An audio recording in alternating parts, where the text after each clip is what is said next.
Mr. Secretary, walk us through how egregious this loophole is, because it's not even like it benefits Wall Street, not Main Street.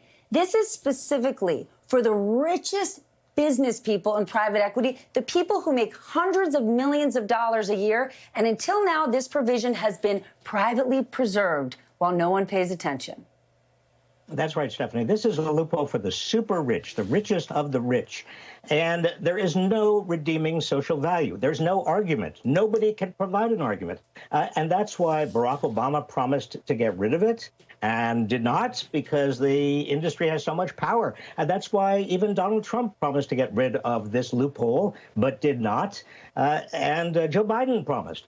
It is there in the tax code because the private equity industry and everybody who is relying on this carried interest loophole wants it there. It is a huge benefit financially to them.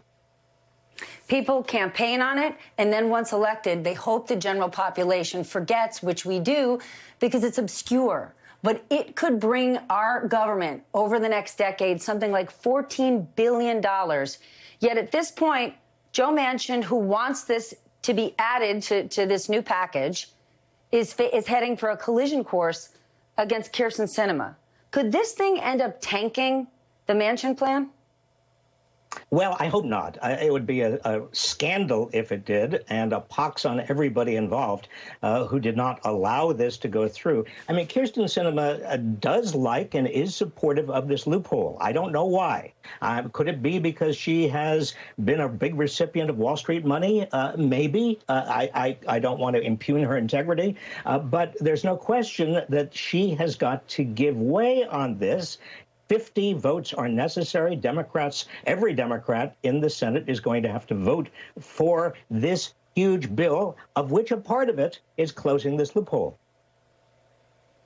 But how do Democrats and Republicans move on from this? How do they campaign in the next election if right out there in the open there was the opportunity to close it and Krysten Sinema wouldn't do it? Well, I think what basically the Democrats have to do is put this bill on the Senate floor and have her vote against it. Just dare her. Say, are you really going to hold up this entire bill? Are you really going to show the country that you are there protecting the richest of the rich with a loophole that nobody can justify? Well, maybe that's what's necessary. Maybe that kind of heat would be enough to do it. Otherwise, I don't know where the Democrats go.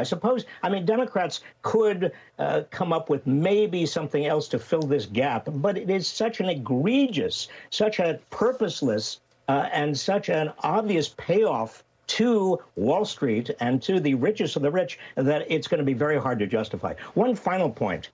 Both Democrats and Republicans have been the recipients of money from private equity and hedge funds and from the big money behind them. And so this is a kind of an equal opportunity bribery problem.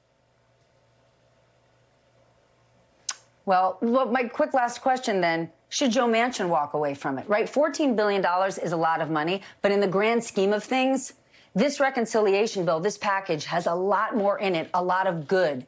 Should he lose this if he can't get Sinema to budge? Well, he may have to ultimately. Joe Manchin, though, has been standing up against this loophole for several years. 2 years ago, he was one of 3 senators who put their name on a bill to get rid of this loophole. He said last week when he advanced this particular compromise, he said, carried interest has got to be in here. So he's put a lot of his credibility on the line. Imagine your boss was getting taxed just 20%, while you were getting taxed 37%. That's what this is, and nobody can explain why that's a good idea. But if they'd like to, I'm here every night at 11. Robert, thank you so much for joining us. I appreciate it.